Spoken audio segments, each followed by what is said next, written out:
ಇದು ಮೊಬೈಲ್ನ ರಿಮೋಟಲ್ಲಿ ಆಪ್ರೇಟ್ ಮಾಡೋದು.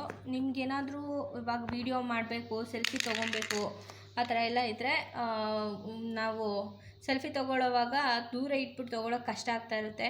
ಸೊ ಇದು ರಿಮೋಟ್ ಕಂಟ್ರೋಲ್ ಮಾಡುತ್ತೆ, ಬ್ಲೂಟೂತಿಂದ ವರ್ಕ್ ಮಾಡುತ್ತೆ ಇದನ್ನು ಜಸ್ಟ್ ಇಲ್ಲಿ ಆನ್ ಆ್ಯಂಡ್ ಆಫ್ ಬಟನ್ ಇದೆ, ಶೆಲ್ಲಲ್ಲಿ ವರ್ಕ್ ಮಾಡೋದು. ಇಲ್ಲಿ ಆನ್ ಆ್ಯಂಡ್ ಆಫ್ ಬಟನ್ ಇದೆ, ಇದು ಆಫ್ ಮಾಡಿದ್ರೆ ಇಲ್ಲಿ ಇಂಡಿಕೇಟ್ರ್ ಹೋಗುತ್ತೆ, ಆನ್ ಮಾಡಿದ್ರೆ ಇಲ್ಲಿ ಇಂಡಿಕೇಟ್ರ್ ಬರುತ್ತೆ. ಇದು ಶೆಲ್ಲಿಂದ ವರ್ಕ್ ಆಗೋದ್ರಿಂದ ಯಾವಾಗ ಬೇಕೋ ಆವಾಗ ಮಾತ್ರ ಯೂಸ್ ಮಾಡಿಕೊಂಡು ಮತ್ತು ಆಫ್ ಮಾಡ್ಕೊಳ್ಳಿ. ಸೊ ತೋರಿಸ್ತೀನಿ ಹೇಗೆ ಆಪ್ರೇಟ್ ಆಗುತ್ತೆ ಅಂತ. ನೋಡ್ತಾ ಇದ್ದೀರಾ, ನಾನು ಈ ಮೊಬೈಲ್ಗೆ ಕನೆಕ್ಟ್ ಮಾಡಿದ್ದೀನಿ. ಇವಾಗ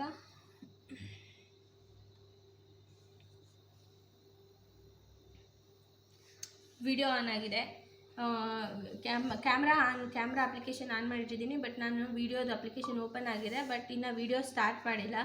ನಾನಿವಾಗ ಈ ಕಡೆ ನಿಂತ್ಕೊಂಡು ನಾನು ಪ್ರೆಸ್ ಮಾಡಿದ್ರೆ ಇವಾಗ ಜಸ್ಟ್ ವೀಡಿಯೋ ಆನ್ ಆಯಿತು. ಮತ್ತು ನಾನು ಇನ್ನೊಂದ್ಸರಿ ಕ್ಲಿಕ್ ಮಾಡಿದ್ರೆ ಅದು ವೀಡಿಯೋ ಆಫ್ ಆಯಿತು. ಮತ್ತು ಫೋಟೋಸ್ದು ಅಷ್ಟೇ, ಫೋಟೋಸ್ಗೆ ನಾವಿವಾಗ ಕ್ಲಿಕ್ ಮಾಡಿ ನಾವು ಫೋಕಸ್ ಮಾಡಿಬಿಟ್ರೆ ಇವಾಗ ನೋಡಿ ಒಂದು ಫೋಟೋ ತೆಗೀತು. ಅದೇ ಥರನೇ ಇಲ್ಲಿ ಯೂಟ್ಯೂಬು ಯಾವುದೇ ಅಪ್ಲಿಕೇಶನ್ ಆದ್ರೂ ಅಷ್ಟೇ, ಎಲ್ಲ ಅಪ್ಲಿಕೇಶನ್ನು ಆಪ್ರೇಟ್ ಆಗುತ್ತೆ. ನಾವು ಜಸ್ಟು ಆನ್ ಆ್ಯಂಡ್ ಆಫ್ ಮಾಡೋದಕ್ಕೆ ರಿಮೋಟ್ನ ಯೂಸ್ ಮಾಡ್ಕೊಬೋದು. ಸ್ಕ್ರೋಲ್ ಎಲ್ಲ ಆಗಲ್ಲ, ಜಸ್ಟ್ ಕ್ಲಿಕ್ ಮಾಡೋದಕ್ಕೆ ಅದಕ್ಕೆ ಎಲ್ಲ ಯೂಸ್ ಆಗುತ್ತೆ.